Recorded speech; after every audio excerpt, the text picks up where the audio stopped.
പൊടിയാൻകോയുടെ beef പള്ളിക്കറി mix വെച്ചിട്ട് നല്ലൊരു പള്ളിക്കറി ഉണ്ടാക്കിയാലോ? സംഭവം വളരെ ഈസിയാണ്. അല്ലാതെ തന്നെ ചെഫാക്കി മാറ്റി ഈ പൊടിയാൻകോ. ഇതിനാകെ വേണ്ടത് 2 ഉള്ളിയും 1 ടൊമാറ്റോയും 3 സ്ലൈസ് പച്ചമുളകുമാണ്. പിന്നെ കുറച്ച് ഇഞ്ചി പേസ്റ്റും കുറച്ച് വെളുത്തുള്ളി പേസ്റ്റും. പിന്നെ വേണ്ടത് കറി ലീഫ്. പുതിയതായി വരുന്ന എന്റർപ്രണേഴ്സിനെ സപ്പോർട്ട് ആക്കുക എന്നുള്ളത് നമുക്ക് സന്തോഷമുള്ള ഒരു കാര്യമാണ്. ഏതൊരു സംഭവത്തിന് കൂട്ട് നന്നായാൽ എല്ലാം നന്നായി എന്നാണ് അർത്ഥം. ഇവരുടെ ഹൈലൈറ്റ് എന്തെന്ന് വെച്ചാൽ പാക്കിന്റെ ബാക്ക് സൈഡ് ആയിട്ടുള്ള ഉണ്ടാക്കുന്ന ഇൻസ്ട്രക്ഷൻ ആണ്.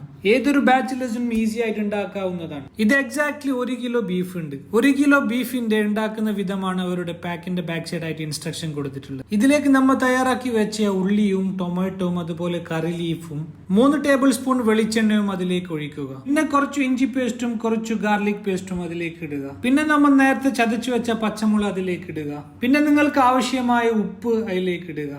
അതിനുശേഷം പൊടിയാൻകോ പള്ളിക്കറിയുടെ മിക്സ് അതിലേക്ക് ഇടുക. 1 കിലോ ബീഫിലേക്ക് അവർ റെക്കമെൻഡ് ചെയ്യുന്നത് 7 ടേബിൾ സ്പൂൺ മിക്സ് പൗഡർ ആണ്. നിങ്ങൾക്ക് എരിവ് കൂടുതൽ വേണമെന്നുണ്ടെങ്കിൽ നിങ്ങൾക്ക് അധിക പൗഡർ ഇടാവുന്നതാണ്. പൊടിയാൻകോ പള്ളിക്കറി മിക്സ് ഇട്ടതിന് ശേഷം നന്നായിട്ട് ഇളക്കി കൊടുക്കുക. നന്നായിട്ട് ഇളക്കിയതിന് ശേഷം കുക്കറിൽ അടച്ചു വെച്ച് നേരെ അടുപ്പത്ത് വെക്കുക. ഹൈ ഫ്ലെയിമിൽ ആദ്യത്തെ വിസിലിന് ശേഷം 15 മിനിറ്റ് ചെറിയ ഫ്ലെയിമിൽ വെക്കുക. നമ്മുടെ സാധനം ഏകദേശം റെഡി ആയിട്ടുണ്ട്. പിന്നെ ഇതിന്റെ ഗ്രേവി വറ്റിക്കാൻ വേണ്ടിയിട്ട് കുക്കറിൽ നിന്ന് മാറ്റിയിട്ട് വേറെ ചട്ടിയിലേക്ക് ഇട്ട് സംഭവം ഗ്രേവി എല്ലാം വറ്റിയിട്ട് ഈ ഒരു പരുവത്തിലാകുമ്പോ ഇതിലേക്ക് ഇടാൻ വേണ്ടിയിട്ട് വെച്ച വറുത്ത തേങ്ങ അതിലേക്ക് മിക്സ് ആക്കി കൊടുക്കുക. എന്നിട്ട് നന്നായിട്ട് ഇളക്കി കൊടുക്കുക. അതിനെ എന്റെ സ്വപ്നത്തിൽ പോലും വിചാരിക്കാത്തൊരു സംഭവമാണ് എന്റെ കിച്ചണിൽ ഞാൻ ബീഫ് പള്ളിക്കറി ഉണ്ടാക്കും.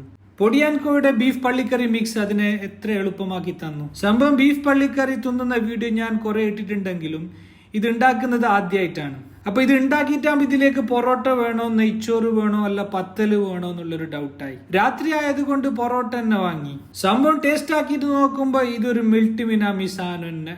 അതിർപ്പത്തിന്റെ കുതിർപ്പത്തിന്റെ സാധനം നിങ്ങൾ മസ്റ്റ് ട്രൈ. രാത്രി തന്നെ കറി തീർന്നോണ്ടാന്ന് വെച്ചിട്ട് രാവിലേക്ക് കുറച്ച് എടുത്ത് വെച്ചിട്ടുണ്ടായിരുന്നു. രാവിലെ പത്തലിന്റെ ഒക്കെ കൂടിയിട്ട് പിന്നെയും ഒരു അടി അടിച്ച്. സംഭവം മിൽട്ടി മിനാമി. നമ്മളെ വീഡിയോ നിങ്ങൾക്ക് ഇഷ്ടപ്പെട്ടാൽ ഫോളോ, ലൈക്കും ഷെയറും ചെയ്യണേ.